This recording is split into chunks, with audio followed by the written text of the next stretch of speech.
Hi everyone, welcome. Feel free to get comfortable. We're gonna get started in a few minutes. So yeah, get some water, get some tea, find a good chair.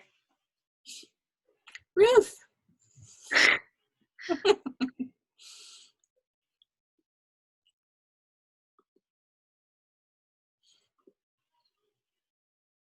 Can't hear you, but that's okay.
Hi everybody. For those just joining us, we're just waiting a few more minutes just for everyone to get on and then we'll get started.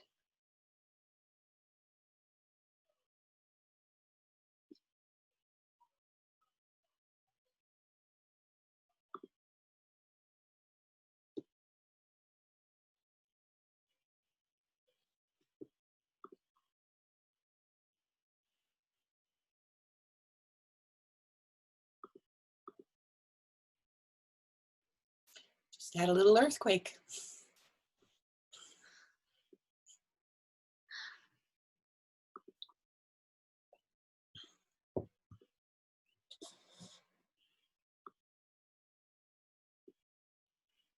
Can you all hear the tree frogs?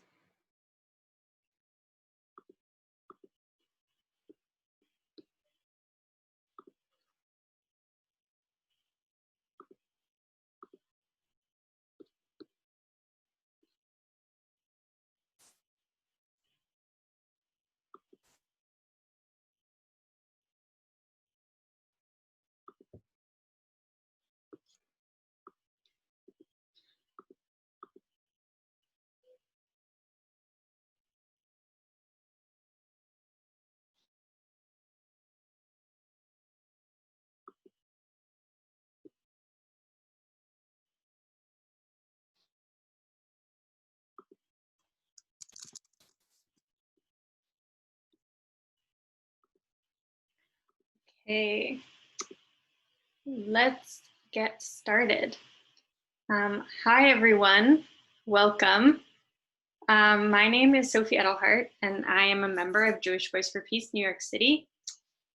First of all, I'd just like to welcome you all on behalf of JVP-NYC to our 7th installment of our Conversation with Movement Elders series. This week we are so honored to have Aurora Levins Morales with us. First, I just want to get some logistics out of the way. Everyone is going to be on mute for the duration of the conversation. If you have any thoughts or any questions, feel free to drop them in the chat box. Aurora has requested that Jews of color and Indigenous Jews have their questions answered first. So if you have a question and you identify as a Jew of color or an Indigenous Jew and you feel comfortable identifying as or noting that, go ahead and indicate that in your question and we'll be sure to bring it to the top. Lastly, Aurora is in Puerto Rico right now and there is a storm that is hopefully past, but we might have some technical difficulties.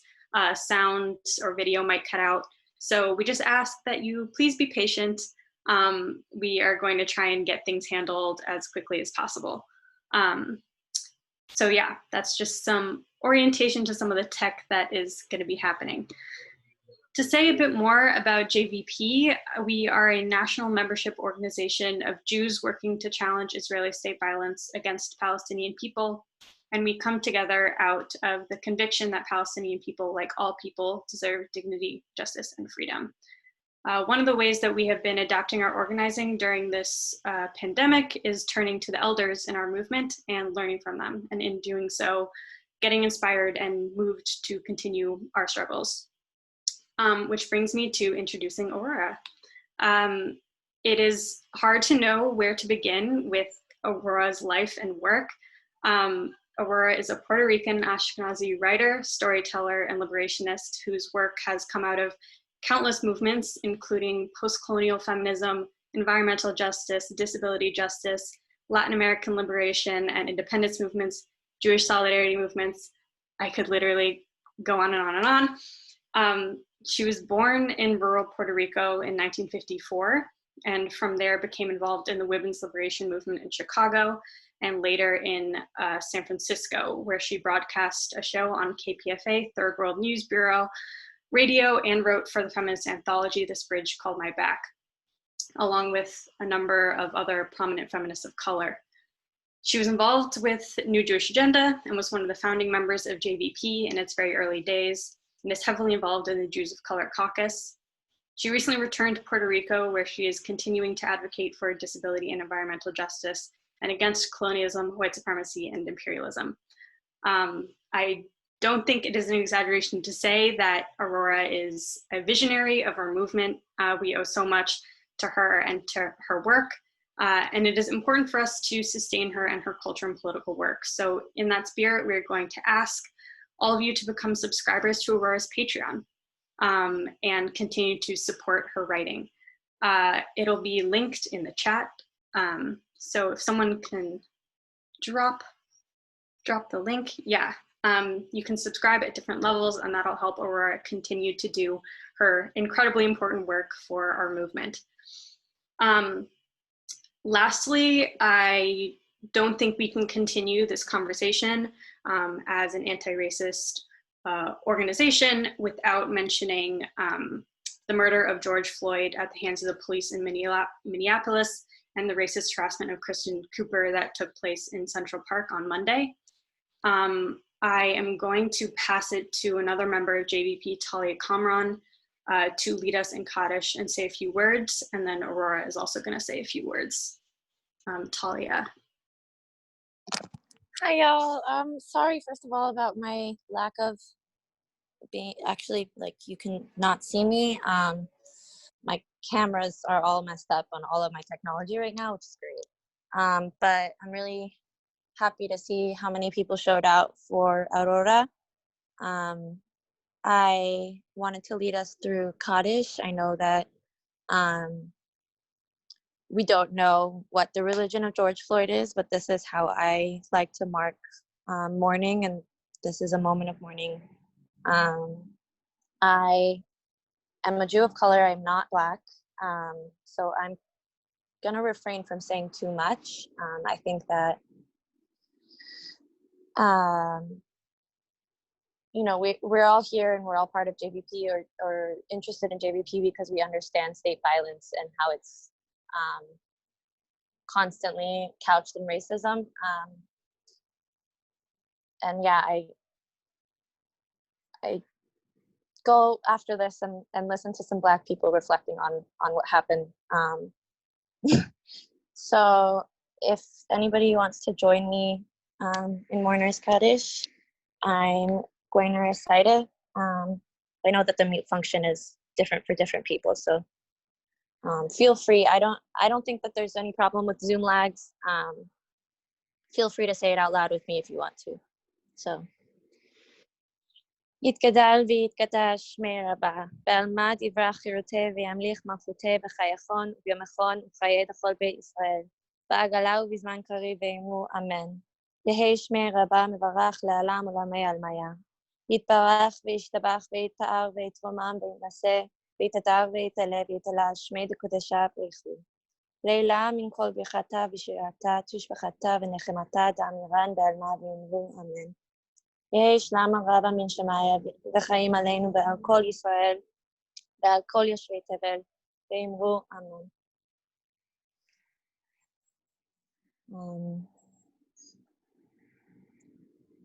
Thank you. Yeah. I don't have a lot to add, but I wanted to point you all to the project MPD 150, which is a police abolition project in Minneapolis. It grew out of an observance of the 150th anniversary of the Minneapolis Police Department, starting a couple of years in advance of that date. Communities organized to have a community-wide performance review of 150 years of the Minneapolis Police Department and created a wonderful multimedia, art-heavy community report on that process. And they have a list of 5 main findings: that the police were established to protect the interests of the wealthy, and racialized violence has always been part of that mission. They cannot be reformed away from their core function. That police criminalize dark skin and poverty, channeling millions of people into the prison system, and maintaining their privilege in terms of access to housing, jobs, land, credit, education for white people. That the police militarize and escalate situations that call for social service intervention, and there are viable, existing, and potential alternatives to policing for every area in which police engage. I get so tired of the suggestions that flow after every one of these murders that there should be more reviews, or there should be more training, or more. They don't need more training. They need to get trained for other jobs. Policing in the United States grew directly out of the fugitive slave laws and the hunting down of enslaved African people to return them into bondage. So yes, we do not need them to exist. Those people can be doing much more interesting things with their lives. Okay, that's what I wanted to say. Please check out the website. There's beautiful downloadable posters and community stories, and it's a very rich way into this issue. Punto. Thank you, Talia, and thank you, Aurora, for guiding us towards those resources. Okay, so now to get started with the conversation. Aurora, to start, can you talk a little bit about how you became politically engaged and about your family? I was gonna say I was born that way. So I've discovered that I can never tell my life story starting with my generation. My father's family are Ukrainian Ashkenazi Jews, and my great-grandmother's grandmother was the wife of a rabbi who walked out in protest of the sexism. She was a better scholar than her husband and was really pissed off that she couldn't be a rabbi. My great-grandmother was the generation that migrated to the United States. And she was an organizer in the garment trades and the sweatshops. She worked with Margaret Sanger distributing birth control information to immigrant women and poor and working class women in tenements in New York. And she raised my father, so he had a feminist upbringing. My grandfather, his father, was a leader of the Young Communist League. So I'm a 6th generation radical on the Jewish side of my family. My mother was working class Puerto Rican from Harlem in the Bronx. Her family were actually minor landed gentry in Puerto Rico, were hit by the death of the head of the father of a family of 13 children and the Depression. And so my grandfather and grandmother landed in New York City 2 months before the stock market crash. My grandfather was a janitor in hospitals and public schools and fed the family on food he pilfered from the school cafeteria. They lived in pretty severe poverty, but still with owning class attitude. It's an interesting combination. And my mother was a voracious reader, and she went to Hunter College and took a philosophy class. And that led her to reading the writings of Marx, and she said it just made sense out of her life. she and my father met at a Communist Party social evening where they sat around and listened to classical music and talked politics. They fell in love at first sight. They got engaged after a lecture on the woman question, which is what commies called feminism back then, where they were listening to Trinidadian Black feminist communist Claudia Jones. And they got married a year later, where immediately, my father was a biologist, and he had just graduated from college, and it was made clear to him that he was unemployable as a communist. So they decided to go to Puerto Rico and check out my mother's country. They didn't know the Korean War broke out right after they got married. They were not sure whether my father would be imprisoned for refusing to go, what would happen to him. So they decided to go spend some time together in my mom's country of origin, not expecting that they would be able to be together long-term, expecting that they would be separated one way or another as a consequence of their opposition to the war. They got to Puerto Rico, and the FBI was following my father around everywhere he went to apply for work and saying, don't hire this guy. They found this out because they were staying with my mom's family, and my dad went out for a walk, and a woman came up to him and identified herself as a member of a secret cell of the Nationalist Party and said, they're following you around and you're not going to get a job.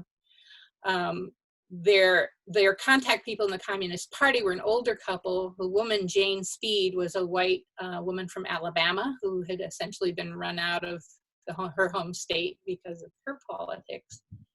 And she said, go buy land. That way you won't go hungry. And so they bought the farm that I'm sitting on right now in 1951 and sat out the blacklist by growing vegetables and raising hens and selling the eggs.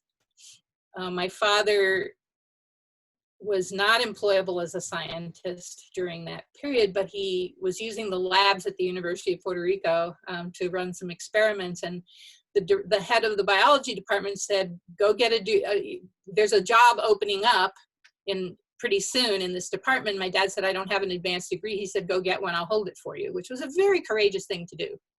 So my family moved to New York for a few years and then came back here. And from the age of 6 to almost 14, I was living on this farm with my family. My dad was teaching at the University of Puerto Rico. He was a leader in the independence movement. And played an important role in creating some of the theoretical writings for that movement. My mother was essentially pushed out of that movement by the sexism.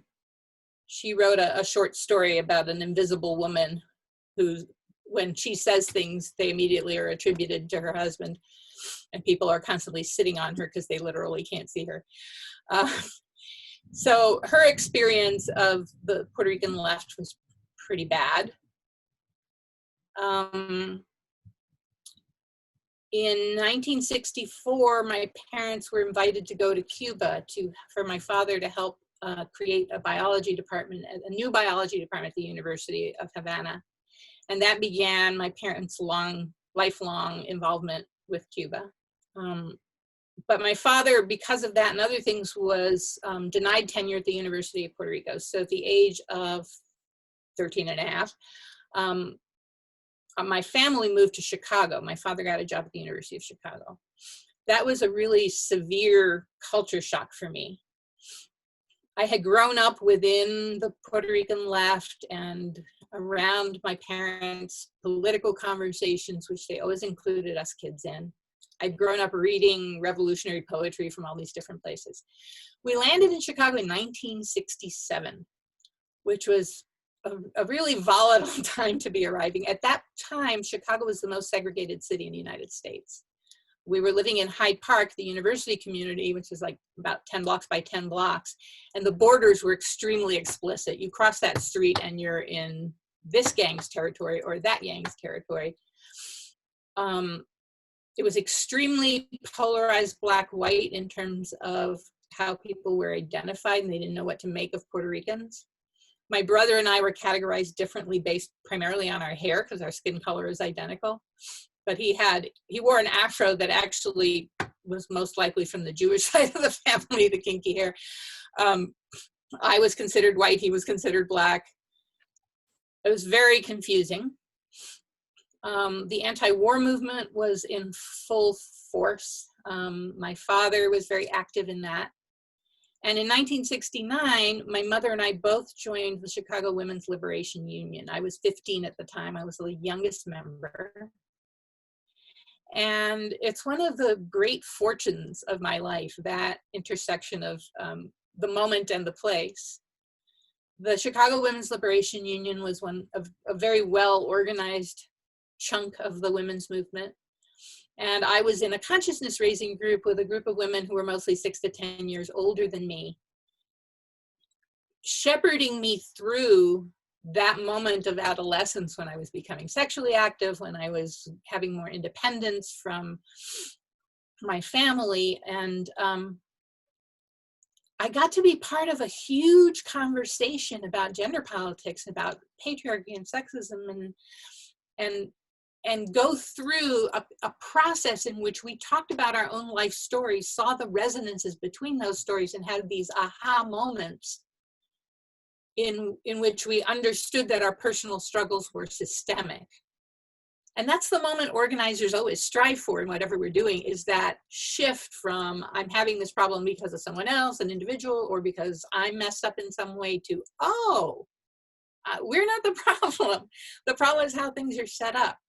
So I got to have that experience at 15 within the women's movement. And the other really significant thing happening during that period was that the summer I was 14, my family spent in Cuba. This was the summer of 1968. We'd had Red May in France with a huge uprising that nearly brought down the French government. Earlier in the year, there had been the Tet Offensive in Vietnam, and that really kind of mobilized more people into the anti-war movement. And that was the Soviet invasion of Czechoslovakia happened that summer, the Democratic Convention in Chicago. In the fall, there was a massacre of students in Mexico City. So it was a very explosive year. And the experience that we had in Cuba, my brother and I was 14 and he was 12. My youngest brother was 2.5. In Cuba, I was taken seriously as a 14-year-old. People wanted to know what I thought Johnson would do next in Vietnam. People wanted to know what I thought about the political differences and convergences between Martin Luther King and Malcolm X's politics, and the Black Panthers and Black liberation, and these different portions of Black liberation movements in the United States. And I hadn't had that experience in the US of adults taking me seriously in that way. But in Cuba, 14-year-olds were drilling in the streets against a potential invasion. They were part of the militia. They could make life decisions like joining the Merchant Marine at 14. And my brother and I were befriended by a 19-year-old who really kind of pushed us to take ourselves seriously as activists in our own right, and not just the children of activists. So I came back from Cuba really on fire and landed in homeroom, where I had to raise my hand to go to the bathroom. And I didn't last very much longer in high school. I dropped out during my junior year. I was about to be expelled for participating in guerrilla theater activities around the war.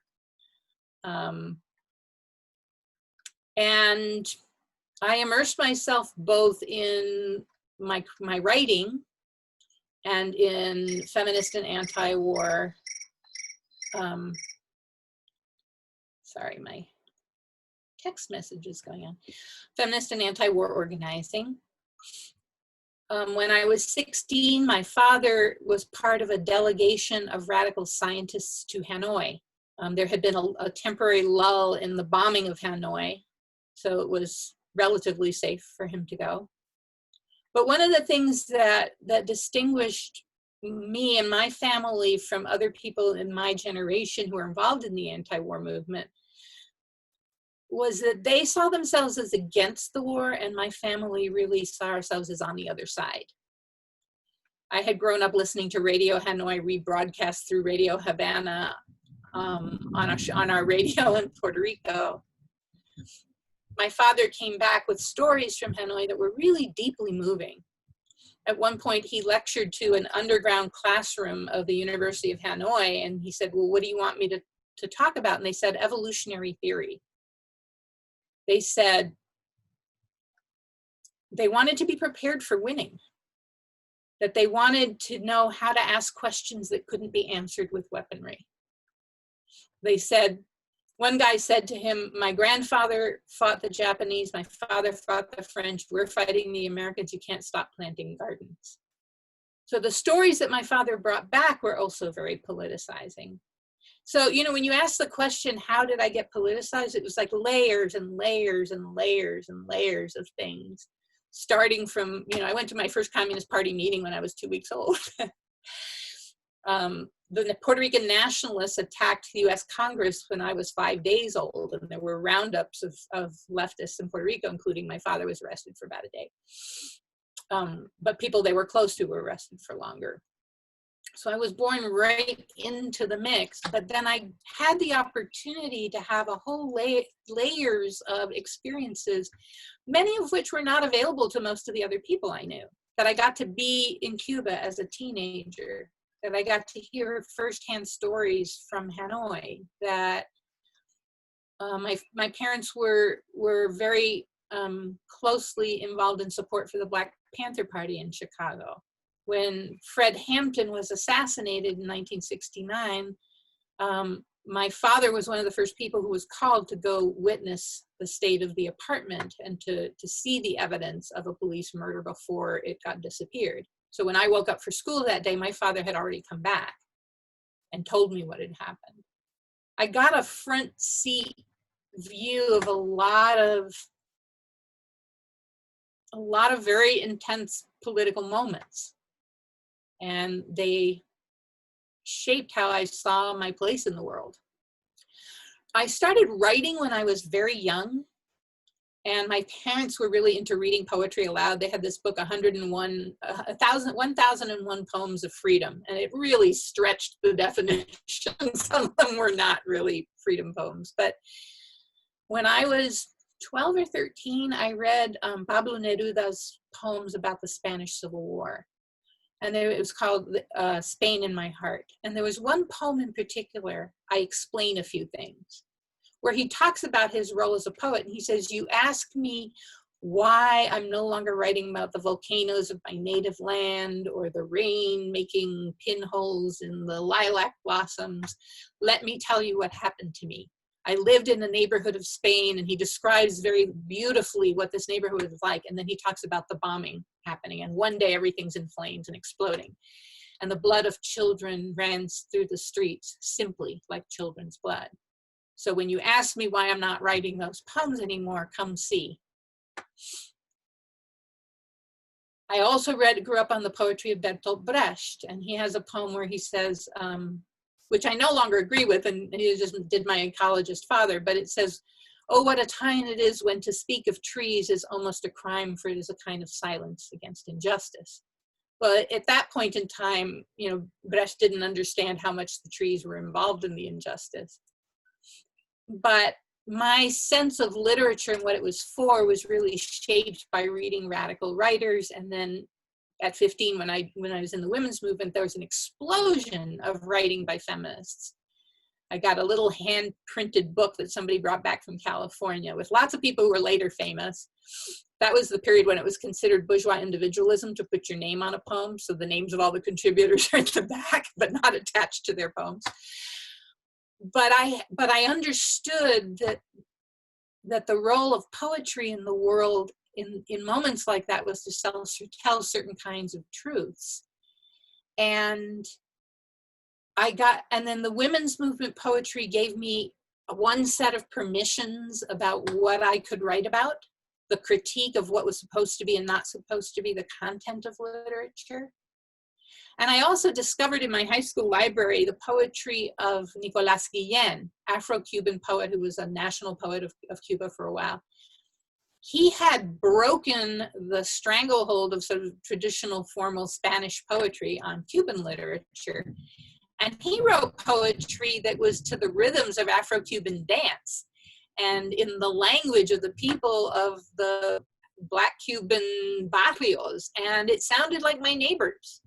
And so I also got that message that you could write in the voices that were in your life. It didn't have to sound like, Wordsworth, which is, still at that point, that's who we learned in school was dead white men. So that mixture of art and politics they were never separate for me, starting from a very young age. So that's the mix of things. And the fact that I grew up in a rainforest with an ecologist and a naturalist, so that the ecology part of politics was never separate for me. It was shocking to me to find environmentalist movements that were not full spectrum, that did not take on colonialism and sexism and racism and class. Because to me, they had never been separate. It didn't make any sense to me to think that that could be isolated out as a single issue. So, when you were going through that list in the beginning of all the different movements I'd been part of, I was thinking, yeah, I was raised to be a generalist. It never made sense to me to pick an issue because I could see how profoundly they're all connected to each other. It's an ecosystem. And so what I have is a perspective. And then based on what is in front of me and what has life to it, where I can bring that perspective and bring what I know how to do, then I go there. And I go to the movements also where people treat each other well and where there's enough solidarity for the different places that I need solidarity in order to function well, that it works for me. But it's not that I find a set of issues more compelling than a different set of issues. It's kind of moment to moment, what is strategic and what is a good environment for me to do what I do in. So that's my long answer to how I got politicized. Thank you. It's just so amazing to hear you talk about all of these influences you had. And clearly your parents had a huge influence on your politics and on your art. And in particular, you wrote a lot with your mother. You co-authored a lot of writings in the 70s and 80s. And so I was wondering if you can talk a bit about your artistic and political collaboration with her in particular. I'd love to. Yeah, it's a really kind of split level relationship because we had a really intensely conflict ridden adolescent daughter-mother relationship. I mean, I moved out of home at 16, essentially was kicked out of home at 16, but we would be fighting in the house, and then we'd go to a women's movement meeting where we were immediately allies as like the youngest and one of the older people in the meeting, and as Puerto Rican women in meetings that were a lot of them mostly white, although not as much as people like to think in retrospect. So we were allies in all these different ways, in spite of the fact that it was really challenging for us to be in the same house with each other. And we discovered, in the explosion of feminist writing, discovered the writings of women of color at the same time. At that point, African-American writers. I remember my mother calling me up to tell me about Toni Morrison, my calling her up to talk about Alice Walker, and are getting so excited. There was very little by Latina women at that point that was in print. And both of us had my mother had always written, but she'd never really done any public sharing of her work. I don't think I did public readings until I was in my early 20s, but I had a feminist radio show with a friend when I was 16. And so we would write scripts that included bits of poetry. And I was just filling journal after journal with my poems during my teens. So sometime I guess a little bit later than that, when I was in my early 20s, she and I would call each other up and read drafts of our writing to each other and give each other feedback and check out, what do you think about, am I making the point clear enough? And, you know, we just chew on things together. And when I was 22 and moved to California, I joined the Berkeley Women's Center, and there was a writing workshop there. And the day after I joined there was going to be a reading. And so they put me into the reading, and I started reading publicly all over the Bay Area. My mother was starting to read in the Boston area. And, you know, both of us were starting to be part of group readings, and we would read each other's work as part of our own. We kind of represented each other on the two coasts. So 1983, maybe, she gave a reading in Ithaca, New York, and Nancy Bariano, who at that time worked for another press, but eventually founded Firebrand Books, heard my mom read. And a few days later, my mom got back to Boston and found a letter from her saying, would you and your daughter like to do a book together about, and it was like a list of everything we wanted to talk about. Being Puerto Rican, our relationships to Jewish identity, class, migration, just the whole ball of stuff. And so my mom didn't even take off her coat before she called me. She called me from the doorway. And so we started working on the manuscript of Getting Home Alive. Actually, I should backtrack, because in '81, she and I were both contributors to This Bridge Called My Back. That came about because I was on a summer, had a summer job.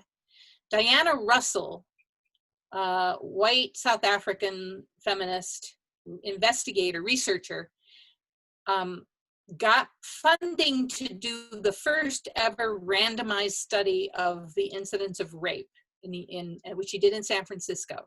Nobody had actually done that kind of a study. The information we had about how common sexual assault came from police reports, which everybody knew was wildly inaccurate. And so this was a study that employed a whole lot of underemployed women of color writers. And so I met Shri Moraga, I met a whole bunch of other writers who later became very well known. And so Shri and I started a two-person writing group, and there was a brief attempt to start a press. But when she and Gloria Ansaldúa started putting out calls for material for This Bridge Called My Back, I submitted something and my mother submitted something, because my mom and I were always sharing those kinds of leads. So when that book came out, it really, I don't think anybody, including Gloria and Cherie, expected it to blow up the way that it did. The first edition sold out in 3 weeks. It was, there had been, the Conditions magazine had done an issue by Black feminists shortly before, but this was the first, the more expansive collection of writing by women of color feminists who were responding to the dual pressures from our communities of color saying feminism is a white women thing and it's divisive, so leave it alone.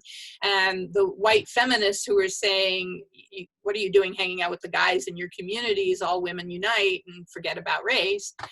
And, you know, classism, there were a lot of things that we were being tugged, which is where the title of, you know, our backs being bridges that people walked across came from. And it was a really deeply empowering experience for me to be at the very first reading for the book, which happened in Boston. It was a career-defining moment for me internally, because we came out onto this stage. It was a space that was supposed to hold 800 people and had 1,200 people packed in. And we walked out, 10 of us, and I think I have the photo here, actually, right behind me. By Jeb. This is us having taken over Arlington Street Church in Boston and hung it with all kinds of fabrics from our cultures. And that's me up there. And we got a standing ovation before we said anything. And in that moment, it became clear to me that they were not applauding our individual talents as writers. They were applauding the fact that we, for whatever reasons, had the capacity to give voice to something that a large number of people were feeling. And I had this image in my mind that there was this huge, angry, collective kind of animal that was roaring through the mouths of the people who had been in this anthology. And I thought, this is what I want to do for the rest of my life. I want to use my tongue in this way. So when Getting Home Alive came out, the book that my mother and I worked on, we had already been collaborating in a variety of ways. And suddenly we were asked to do a book together, which for some reason, hadn't really occurred to us. There were a number of delays. I had a bad head injury. And so the book came out in 1986. And there really wasn't anything else like it at that time. It was multi-genre. There was poetry, there was prose, kind of autobiographical things, and other kinds of prose, and it was all mixed up together, and it was kind of organized as a call and response between our voices. And it spoke to the diaspora experience, and it spoke to the island experience without nostalgia. It was both in love with and critical of two different countries. It included my Jewish identity and my mother's Jewish affiliation. She had grown up sandwiched between an Irish American and Italian American community, and both of those folks groups beat her up a lot. And she found the Jews, and that's who she allied herself with. So she grew up with sorts of bits of Yiddish migrating into her Puerto Rican English. And so it was a unique book in a lot of different ways.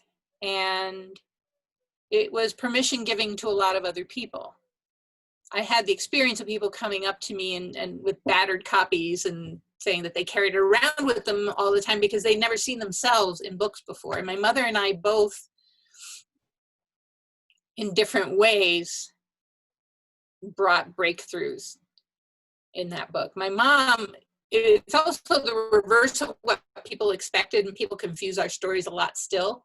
My mom grew up in New York, I grew up in Puerto Rico, and people expected it to be the other way around. So that collaboration really continued past her death, because I edited a collection of stories, some of them autobiographical, some memoir and some fiction, after she died. But throughout that whole period, starting in my early 20s for, I don't know, 40, 50 years, 40 years, I'm not 70 yet, we just shared drafts of everything and were each other's closest literary allies. My mother also had a really sharp critical mind politically. I was telling you when we talked before this conversation that in the meetings in the women's movement and anti-war movements, different movements that my mother was part of, when something was proposed, everyone would turn and look at my mom, because if there was anything off about it, she'd be frowning. And one of the most important lessons she taught me about trusting my gut was you don't need to know what's wrong or what you're going to replace it with. Trust yourself if you know that there's something off about this, and take the time to follow the thread and figure out what it is. And so she had a very, very sharp nose for, this isn't quite right. And I feel very grateful to have been raised by someone that sharp-witted. So yeah, we continued to collaborate through all kinds of ups and downs in our personal relationship and in our lives. That's really amazing. And she sounds like such a wonderful, wonderful woman. So I'm wondering if maybe you can talk a little bit more generally about what you think the purpose of art and social movements is. So much of your artistic practice has been born of social movements. And so I'm wondering if you can speak a bit to how you see the interaction between those two things. I don't think they're two things, is where I'll start. My brother likes to say there are two kinds of organizers, the ones who understand that all organizing is story-based and the ones who haven't figured it out yet. Organizing is about challenging the dominant story and proposing an alternate story that explains the realities of the world we live in a way that magnifies our humanity and allows us to imagine different possibilities. You can't change the way society is if you can't imagine a different society. And so the work of artists engaged in social justice is actually the same as the work of all organizers. It's like you identify what the key story running the oppression is, and you challenge that story. You know, we do that in the arts very directly and consciously, but it's what organizers do. We try to find ways, as in that consciousness raising group, to help people identify that their suffering has a source outside themselves, that is a systemic source, and that there's something you can do about it. So I set out, I went and got a doctorate in history in order to tell a story about Puerto Rican women. I wanted to retell the history, not only of Puerto Rico, but the whole Atlantic world in which we participate, and the cultures of origin that formed us, North and West Africa, Indigenous Americas, Southern Europe, and the Mediterranean, to tell a story of all of that that put Puerto Rican women in the center, and that restored a sense of agency and power to Puerto Rican women, and particularly to women in the diaspora. I was writing in English, and you know, as little as Puerto Ricans in the island know of our history, Puerto Ricans in the diaspora knew way, way, way less. And what they did know was very male-centered. So I went to graduate school in order to retell that story, to learn the tools so I could research and retell that story, because it's medicinal to our immune systems, our political, spiritual immune systems, to have a way to reclaim agency and tell a story in which we're not just victims of something, or where we're not kind of going passive and accepting oppression as just the way things are. So to me, art and politics are not a separate thing. Art and activism are not separate things. Art is a way of going directly at shifting consciousness. And really, that's the goal of all organizing. The most important thing to come out of any individual organizing campaign is the changes that happen in the people who participate. When I was in my early 20s, I was part of a rent strike. And it was amazing to go through the experience with 8 other tenants in this building, of moving past the fear of retaliation and losing our houses to a place where we understood that we wanted our homes on different terms. And that if we banded together, it was going to create a condition where the landlord was either going to have to escalate beyond what made sense for him or give in to us. And we won that rent strike. And I was like, oh, you can do that. So to me, you know, it's one of the things that's frustrating to me as an arts activist, is that I think a lot of organizers don't yet understand that it's not a separate thing. And unfortunately, what that leads to is a real underutilization of artists in organizing. You know, we're brought in to produce a poster for an event or create a song about a particular point. We're still, to some degree, and depending on the organizations and movement, we're still often treated as the ones who are going to decorate the real politics and make it more palatable to people, rather than that we're actually experts on shifting how people see things and what people can imagine. And our job as people committed to changing the world is to expand people's imaginations, to help people envision something different. I had a stroke in 2007, and in 2009, I got to go to Cuba and be a patient in the Cuban medical system. And it was a mind-blowing experience, even though I intellectually knew how different that system was. All the different ways that it hit me during the course of a day in rehab. And so ever since then, every time I get in a cab or an Uber, or I'm in a conversation with somebody, I find a way to bring the conversation around to, oh yeah, when I had a stroke, I went to Cuba. Here's what happened there. It's very, very hard for people who've been bludgeoned into accepting the kind of healthcare system that we have to actually imagine a human-centered healthcare system. People's minds will often immediately go to what the problems are likely to be with it, and what, you know, but doesn't this happen and doesn't that happen? And there's a tremendous amount of misinformation about Cuban medicine. Being able to tell a story about the difference between my insurance not covering anything beyond a certain amount of very minimal rehab and left me in a wheelchair, to going to Cuba and they're saying, oh no, you're going to be out of that wheelchair in 3 weeks, and I was. And just the humanism of how they treated me, telling that story, I don't tell it so people will know about Cuba. I tell it so people will know that not only is it possible to do it differently, but there are people who already are. You know, it's constantly looking for, listening for what's the story underneath the place where people are stuck or hopeless or holding rigidly to positions that don't actually represent even their own best interests. Listening, what's the story underlying that story? My father used to say, anytime that two good causes appear to be in conflict, it's because nobody's asking for enough, that people's demands are too small. And he used to give the example of, you know, the owls versus the workers in the timber industry, to say the problem here is that nobody is imagining a way of managing forests that's good for trees and people and creatures all at the same time. They're trying to cram a solution into an existing system and not questioning that box.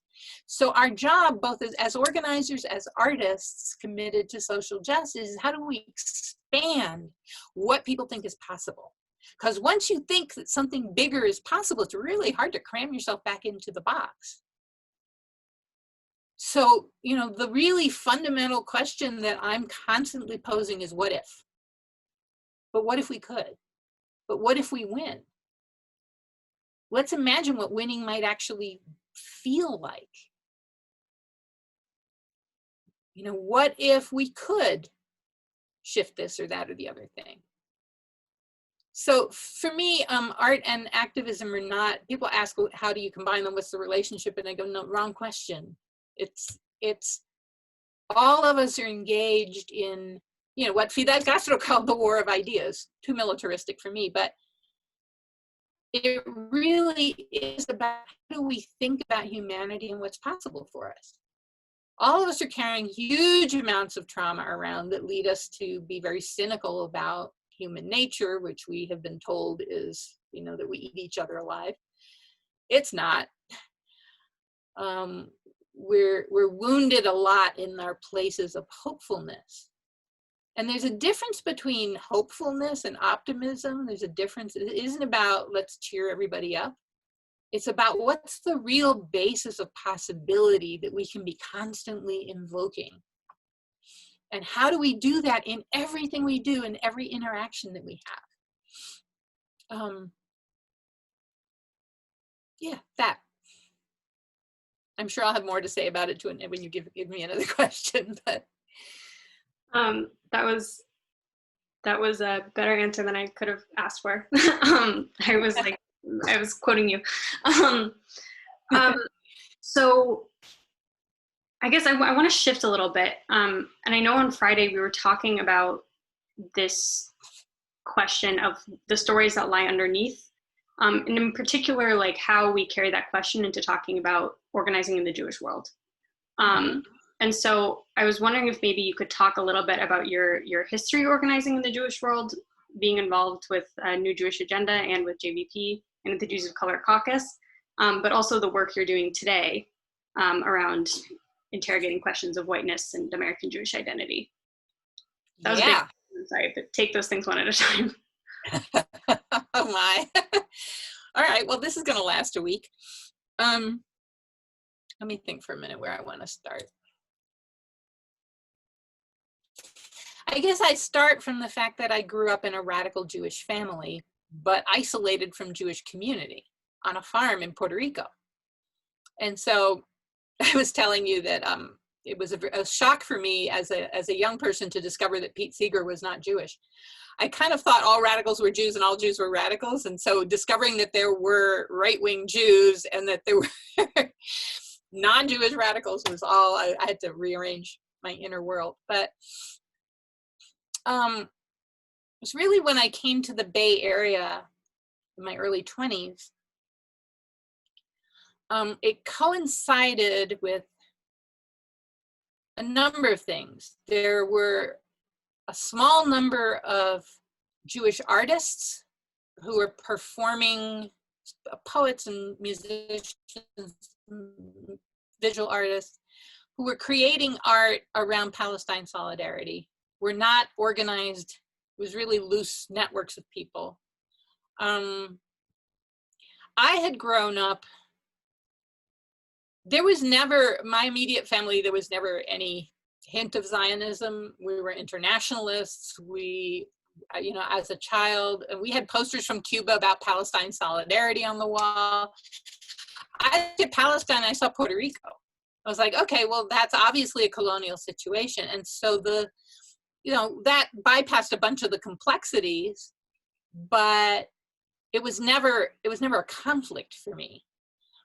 When I came to the Bay Area, a number of different things were happening at once. One of them was the emergence of liberation seders, mostly led by lesbians who had been raised in conservative and Orthodox families who were trying to recreate and reclaim ritual in a way that expressed different cultural values. And so I started going to these different feminist seders.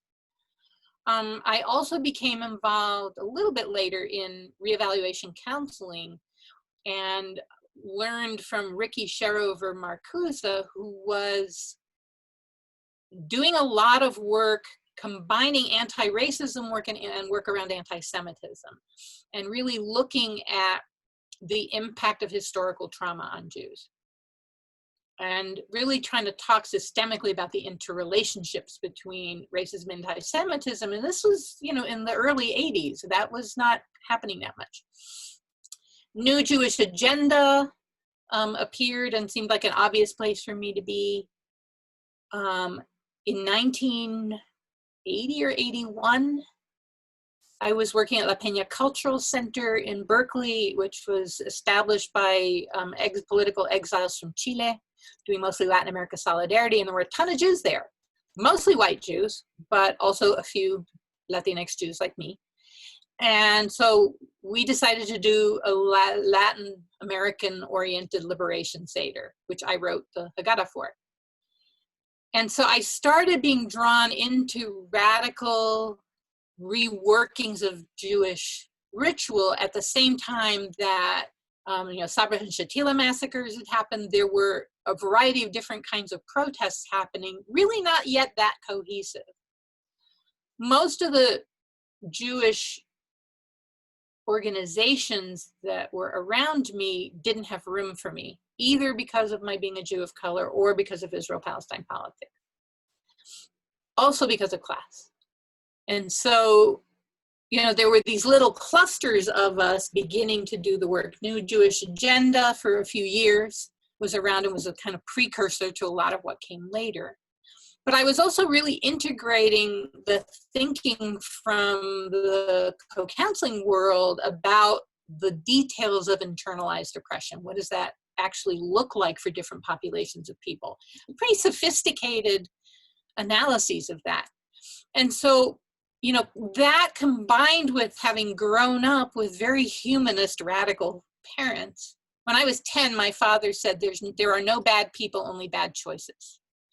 And so I grew up in a radical culture that was not about blaming or demonizing anybody. And so, you know, from the beginning of my Israel-Palestine work, I was trying to figure out, my computer is doing this thing that it does sometimes where it stops charging. There we go. How to not leave anyone behind was really the question I was asking. because I had both grown up with and developed on my own the principle that solidarity has to be universal. So how do I think about a group of people who are both traumatized and perpetrators? And really, that's where my fascination with the question of historical trauma and how we heal from that began, was in those conversations. And so I was always looking for ways to understand, as I said, the story under the story. You know, what are the under layers of the story of Zionism, the multiple stories of Zionism? What is it that allows people to recycle trauma onto other people and have a story that makes exceptions to an ethical code? What is it that permits that to happen, and how do we work with that?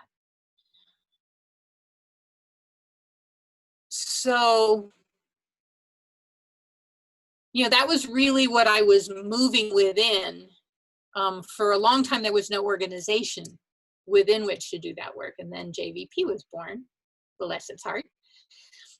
I got invited to be part of the initial advisory board. Although for a long time I was like, okay, so let me give you advice. How does that work? Don't advisory boards advise? Nobody had really quite figured out how to use the advisory board effectively. But and really trying to figure out, what do I do as an arts activist in this situation? What are the stories that I want to tell here? And I'm still figuring a lot of that out. But I wrote a series of poems that started getting widely read, and you just kept trying to find ways to think about, how do we interrupt the recycling of trauma? Because what I see when I look at Israel-Palestine is I see people who are both traumatized and privileged, who are carrying this big historical trauma around, but in a context of European colonial ideology. You know, you read some of the early Zionist writings, and they're talking about, oh, we're going to finally be real Europeans because we're going to have a colony too.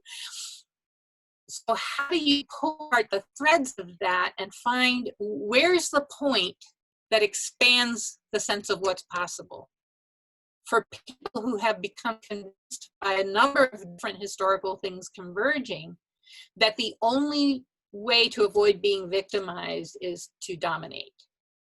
So how do you pull the threads of that story apart? And that's really, you know, for me, the big question in this that I keep tugging at is, how do we do that? How do we listen to things that are very hard to listen to until we can reach the understories? And there will be a point at which, when you go deep enough listening to somebody that you really disagree with, that you're going to hit a layer of truth. You're going to hit a layer of a basic human experience that's unarguable. And I want to give you a little example of how I had a wonderful, wonderful time working with the New Orleans JVP chapter, creating a Passover Seder. Which spring was that? I can't remember. I guess it was 2018. No, 2019. I can't remember. 2019. Usually what happens in the creation of a Seder is people throw in the causes of the year and attach them to different pieces of an existing structure, and don't really change it that much. And I wanted to go deeper, and I asked the group to think about what they wanted the arc of that story to do for them personally, as radical Jews having a hard time finding community, and as organizers. What could they use the arc of that story for? What do you want Egypt to mean? What do you want the Red Sea to mean? What do you want the desert to mean? What's the promised land? And they went away and thought about it and came back and said, we want it to be a story about how people choose safety, what people think will make them safe. Well, that is the underneath story under Zionism, is people seeking safety and being willing to throw other people overboard in order to get it. And so what we did, I created pieces that in the voices of 4 ancestors: the one who runs, the one who hides, the one who fights locally where they are, the one who fights all the time. And use those 4 different strategies as a way to examine what we do when we're longing to find some safety. And we take people through this whole arc. It was a very, very emotional Seder, and it got people thinking about that question without ever having to say, oh, this is an anti-Zionist Seder. I mean, I said that on the front of the Haggadah, but we didn't have to say those words because people are going to go there anyway when we ask those questions. And each of those strategies has its strengths and its weaknesses. And so people got to really think deeply about what makes me feel safe in the world. What has made my family feel safe in the world? Where have we fallen into the pitfalls of our strategies? What strategies do I most identify with?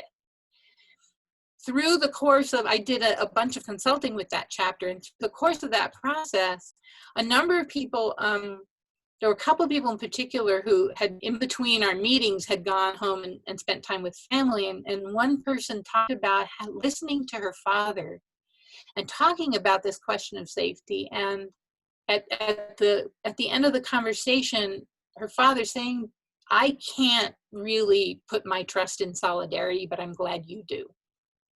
Which is a really, really powerful shift to happen in what was a very contentious kind of conversation before that. So that's a part of my answer.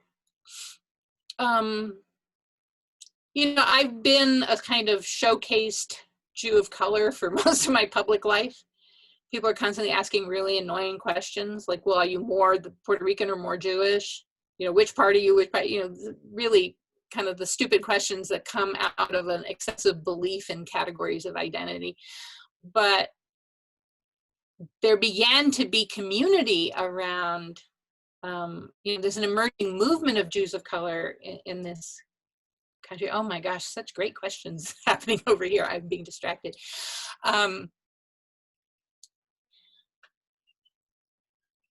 The Jews of color caucus of JVP emerged, gosh, now I can't, it's 6 years ago, maybe 5, 6 years ago.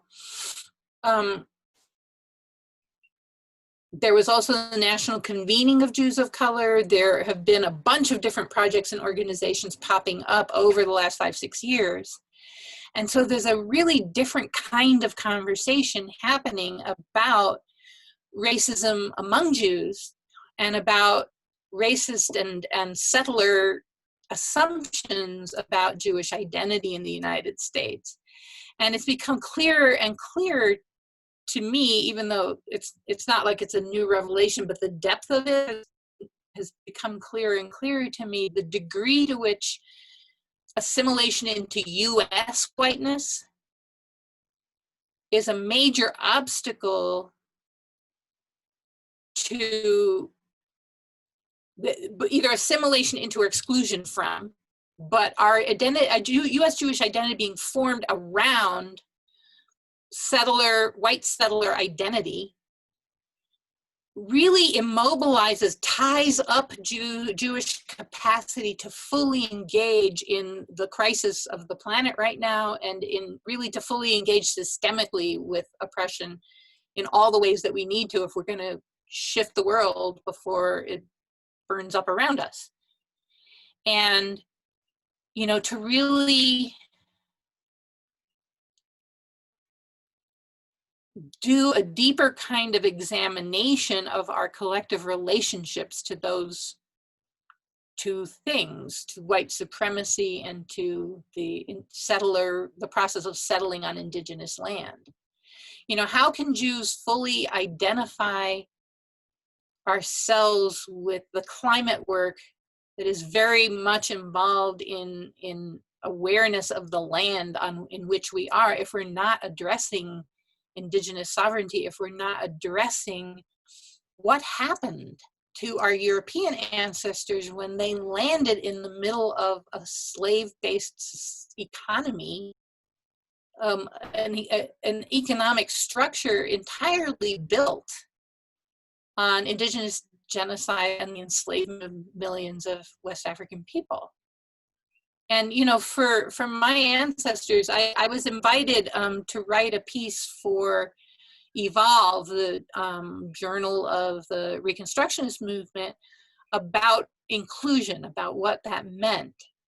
And I talked about my ancestors coming from the Ukraine, where they were pretty much at the bottom of the oppression pyramid in many, many ways, arriving in the United States and suddenly finding their pockets full of a social capital of whiteness that had not, you know, they lived in a European country, and you know, Europe had people of color as colonial subjects all over the world, but they weren't living in a society in which there were people of color around them who were placed below them in the power hierarchy. They suddenly arrive in New York City and there are people below them, and they have access to a certain number of guarantees based on their having been classified. Oh yeah, thank you for putting that there. Having been classified as kind of conditionally white initially, and then the process of assimilation into whiteness as a survival strategy. So I think all of that is really critical for us to address if we're really going to unleash our full power in whatever we're trying to turn our attention toward.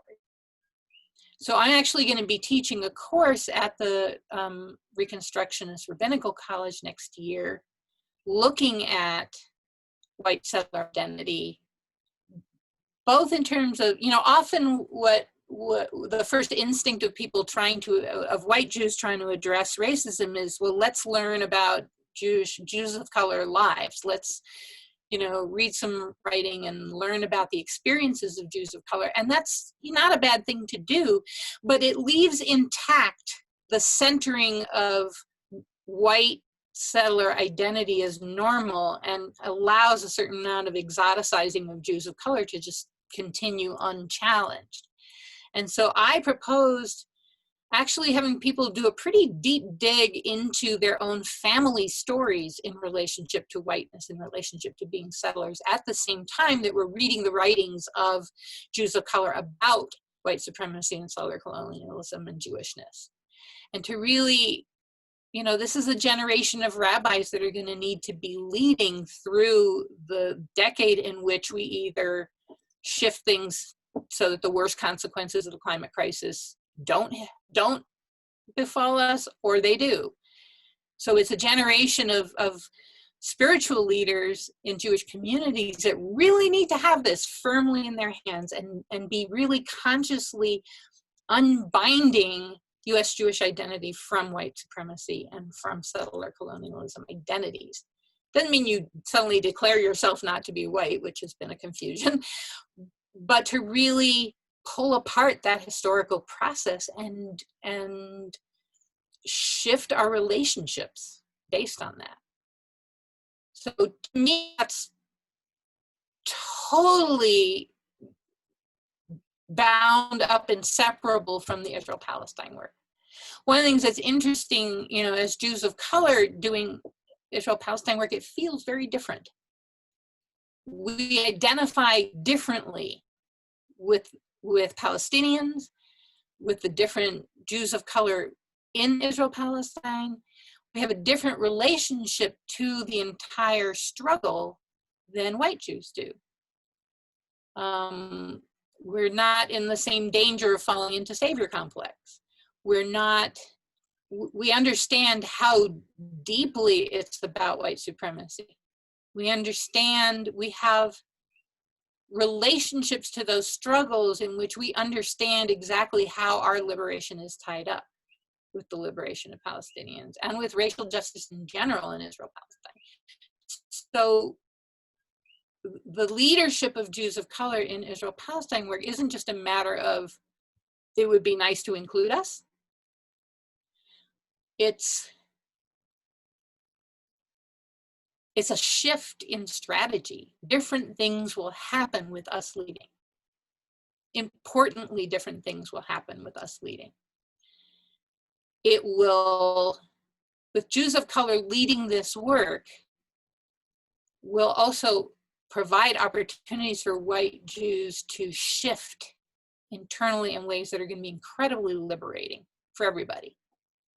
So 2 minutes. Okay, so let me just say a little bit about the Rimonim project for a minute and a half.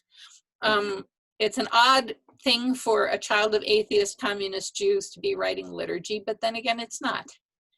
I wrote a poem a few years ago called Ve'ahavta. It was actually a response to the Pulse massacre. It was the way I picked myself up off the floor. But it was a call to vividly imagine winning and not give in to despair. And I structured it around the traditional Ve'ahavta prayer. And it started getting used in services all over the place. And people started asking me to try my hand at other prayers. And that has evolved into a project where I now have 14 partner organizations, 7 of them synagogues. And I'm basically a poet in residence to all of those organizations. And they talk to me about what the spiritual needs of their activist work are, how it needs to shift in order to serve them. I'm working to center Jews of color, indigenous Jews. I am centering it in global, what's called diasporic, but I call global Jewish cultures rather than being focused on Israel-Palestine. And I am trying to create a body of sacred text and ritual that helps us all rise to the occasion of the times we live in. That gives us a place where politics and spirituality can meet and strengthen us day to day. I just wrote an evening prayer because I have a lot of trouble sleeping with the state of the world. And people are always saying, oh, just put it on a shelf. I can't put it on the shelf. And it suddenly occurred to me, what I need to do with the work of the world in order to go to sleep is to hand it on. And so I wrote a bedtime prayer in which the work of the world gets handed to the next time zone to the west. And all night long as I'm sleeping, it's being passed from hand to hand around the planet. And it comes back to me in the morning, having passed through all the hands of all the people who are doing the dance of liberation all night long. I can sleep when I say that before I go to bed. So how do we take the rituals and prayers and the beauty of traditional languages and practice and bring that into the needs of this moment in a way that is helping to dismantle stuck places, scar tissue within our culture? So that's my quick summary of Rimonim, and there's a website where you can take a look. Yeah, for anyone who wants to learn more, Jay included the link in the chat, so feel free to go there and learn more. So we're nearing the end of our time, but there's a question here. What is your... Yes? No, I just noticed that we went way over and didn't leave much question time. Well, let's start with this one, and then if others have questions, feel free to drop them in the chat, and we'll try to get to as many as possible as we can. What is your biggest vision of the future for Puerto Ricans in the island? And maybe can you talk a little bit about, you recently relocated back to Puerto Rico?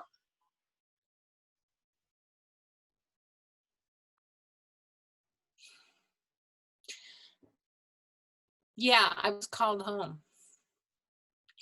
I was trying to figure out where to live that was more collectively, communally oriented than West Marin County in the Bay Area. It's been very isolated. Puerto Rican culture is far more communally oriented. And I had basically felt like it was impossible to come home for a long time. And really that was based on my early experiences of being pulled away from here. But also I wanted to put myself wholeheartedly into climate justice work. So I need to go where my heart was whole. I felt like if I'm going to pick a place to take a stand around this, I want it to be the earth that I love the most and the place that really feeds me the most. My biggest vision is Puerto Rico becoming an example of a model of how to live sustainably on the planet. I have a vision of a Caribbean alliance of islands, multilingual, multicultural, rich layers of history, collaborating to have sustainable food producing sovereign nations. taking our place in the world as important, which we've been told for centuries we aren't. Fully expressing the multiple cultures that make us up. I just put out a little podcast in Spanish called The Muscles of Hope, How to Exercise the Muscles of Hope. And I talk about in detail the different things I envision and how I look out over the landscape sometimes and imagine we've already won, and that what I'm looking out over are communal farms and agroecology everywhere, no more pesticides, no more dumping, no more Monsanto, like imagining what this land could be like if the people were in right relationship to each other and to the soil and to all of the ecosystem, how amazing it would be to be here. Yeah, my biggest vision for Puerto Rico is my biggest vision for everybody. It's what would it be like to live in a world that was dedicated to the full flowering of every human being, and that was in a relationship of generosity and reciprocity with each other and with all life on the planet, and all the things that would just seem ridiculous in retrospect. In the poem that I talk about how the way we live should be unimaginable to our descendants. I think that's my answer to that.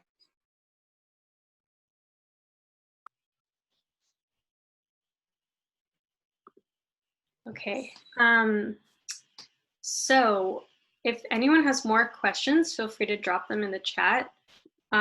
Also, I'd like to take this moment to again put Aurora's Patreon in the chat, and if you can commit to becoming a subscriber to Aurora's Patreon, please also write in the chat how much or what level you're donating at. It's really important for all of us to be supporting Aurora's work. It's so important to our movements. So yeah, if other people have questions, feel free to type them now. Maybe I'll just leave a little bit of time for people to do that.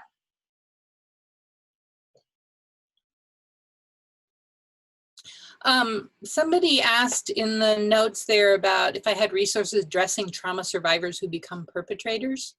There's a lot about that as individuals. I think there are many more people writing about that now than in the past. But I wanted to mention Steve Weinman's book, Power Under, Trauma and Nonviolent Social Change, which talks about power under, acting like a perpetrator while feeling like a victim, which is a pattern both individually and socially that we need to figure out how to interrupt.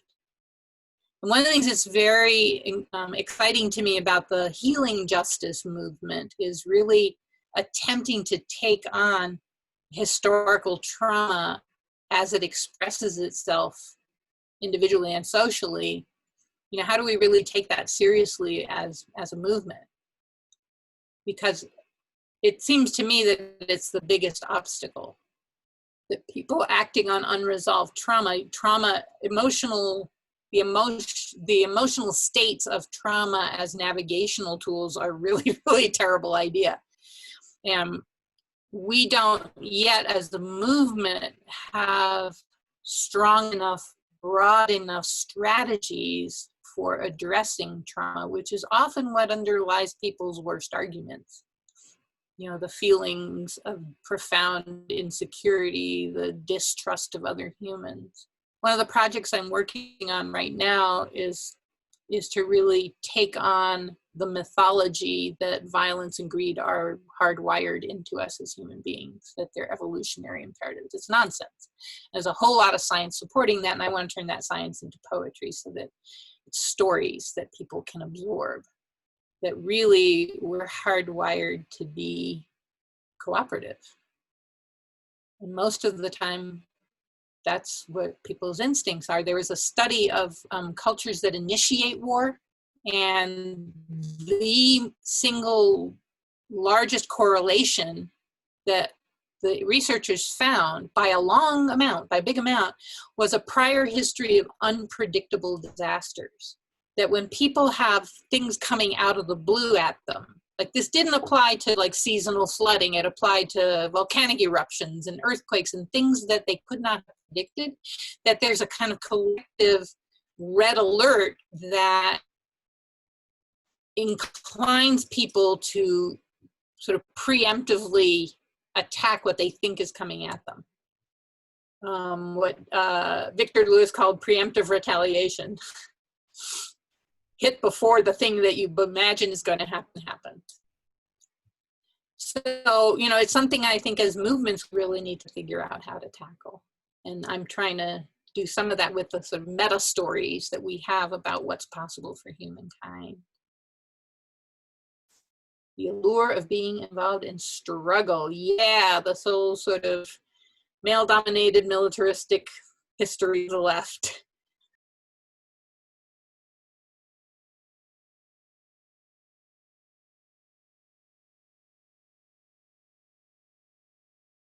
Okay, it looks like we might have lost Aurora. As I mentioned at the top, we saw this coming, so we're just going to try and get her back on. But in the meantime, continue to put your questions in the chat. Let's see.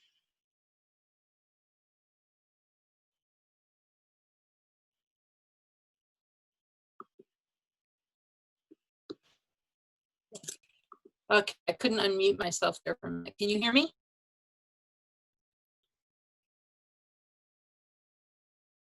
Can you hear me? Yep. Okay, good. Well, that's pretty good. That didn't happen until close to the end. Kind of lost my train of thought. So last question. Sure. So let me read a few here, and then you can pick which one you'd like to read, or which one you'd like to answer. So someone asks, have you been working with young people? Someone asked, the one you started to answer, can you touch on the allure of being involved in struggle? There's a question here from Esther, saying, I grew up in a radical Jewish family as well. My father was a Palestinian Jew. My parents were both communists, and my mother left the party due to their sexism. What do you think the heirs of the communist movement, and by extension the left, have been, and how can we learn from our failures? So those are 3 big questions. Oh yeah, that's not a 2-minute question. Wait, can you repeat the earlier ones? Because the communist childhood thing ran away with my head. Yeah, the 2 other ones were, have you been working with young people? And can you touch on the allure of being involved in struggle? Right. I mean, I think, you know, I've been reading a lot about indigenous-led feminist work in Latin America. And one of the things that's so relaxing about it is that it's more about building than fighting. And that I think, you know, our capacity to build little examples of what we want and not just be oriented to fighting what we're against is so important. You know, here in Puerto Rico, we're, you know, it's a whole other long conversation about the crisis situation here as colonialism escalates. A lot of people are focusing on building little pockets of sovereignty as examples, just to have models of different possibilities. So the agroecology movement is really powerful here. The question about working with young people, part of what I decided in moving here was that I wanted to figure out, I'm really good at global and intimate, sort of combining the personal and the global, but not so much the national. And I wanted to focus on this community where I grew up. And so I've been talking a lot to the teachers and the principal and parents around the school here about how I can participate. And one of the things we're talking about is teaching the 7th and 8th graders to do oral histories with the elders in the community. They wanted to do a kind of survey of skills and knowledge among the older people, many of whom are very, very poor, not highly educated, and have a tendency to downplay what they know. But when they're being asked questions by children, there's a different dynamic. And so I'm trying to develop a curriculum to to train them to investigate the history of this barrio and to really become experts in doing that, being detectives about the history of and the resources that people do have here. My brother and I have been collaborating on a series of posters for about a decade now, all of which have the slogan, "Memory is a natural resource of Maricao." And so, you know, we keep contradicting the story that we have nothing, know nothing. So my work with young people at the moment is about kind of training them to really learn and own the history of their own community.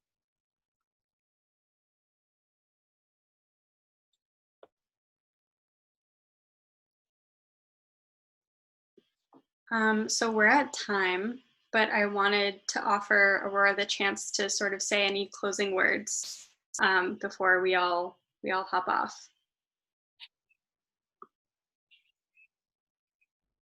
Yeah.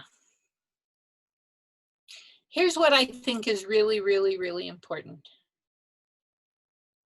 And so, a bunch of this stuff is in my book, Medicine Stories, Essays for Radicals, which came out last year.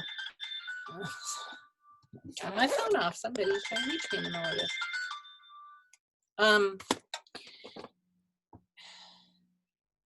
I think that we need to treat our own morale as a part of the commons that we are stewards of. We need to take care of our hopefulness. It's part of what our ability to imagine big futures and our ability to sustain the hard work that's required of us in this time means that we have to be in good shape emotionally, and that needs to be taken as seriously as anything else that we do in political work. And I think that we need to have a really deep commitment to building solidarity. And that means, you know, finding the way, there is a tension between building maximum solidarity and the specificity of our histories that need to be acknowledged. And so they tend to be kind of, I can't be in solidarity with you because, well, there's a lot of crisscrossing oppressions among us, but that doesn't mean we can't build solidarity. And, you know, there is a tendency to be harsh with each other and to think that accountability includes punishment, and that needs to stop. We need to be kind to each other, and we need to build our collective immune systems. I believe that social justice art is one way to do that. I think creating political ritual is a way to do that. We need to build culture that is sustaining because there's a lot of shit coming at us. So we need to figure out how to sustain ourselves and each other. So build solidarity, be good to yourselves, be good to each other, and keep your imaginations continually expanding. Keep asking, what if? What if we could solve this? Leap forward and think that you already did, and then describe to yourself how you did it. Leap forward to when all the things that we struggle with the most have been resolved, and describe exactly how it feels in your body. Those are important things for us to be doing. They're not little. We need to do it alone. We need to do it with our friends. We need to do it in our organizations. We need to keep imagination just in a ferment, because that's what's going to take. So I think those are my last words. It's been a total delight. Thank you so much. This was absolutely amazing and eye-opening. Thank you everyone for coming. It is always such a joy to gather with you all here, even if it's virtually. We're here every Wednesday at 4 p.m. We have this series, and we invite you to come back. We have many more amazing conversations coming up in the coming weeks. Great idea. So yes, thank you everyone. Have a good rest of your day. Goodbye. Bye.